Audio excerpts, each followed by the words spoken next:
weka uzito sana kwa mambo ya dawa ya kulevya hapa Pwani. Na hizi dawa ya kulevya serikali inajua namna zinaingia nchi ya Kenya na haswa katika Pwani. Wanajua na wanajua wale ambao wanafanya biashara hiyo. Na tunasema ya kwamba tukifanya kazi pamoja, kwa sababu Ruto ameshindwa, sisi ndio tutaweza kuona ya kwamba maisha yetu na sasa haswa ya vijana hiharibiwi na dawa za kulevya.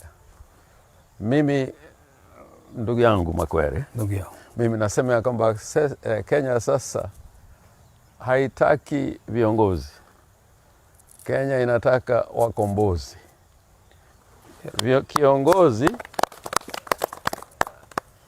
anaweza kuwa mkombozi, lakini mkombozi lazima awe kiongozi.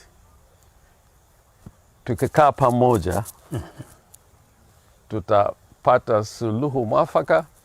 Tuone ya kwamba wale ambao wana utaalamu wanachukua usukani katika Kenya. Kuwa rais, mimi husema kila mara, hata Amina amekuwa rais, hata Bokassa amekuwa rais.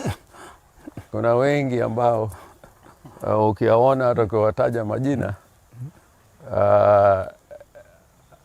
kwa kweli hawangekuwa marais. Sasa hata Kenya asitaki tu mtu ambao tunabandika atie rais.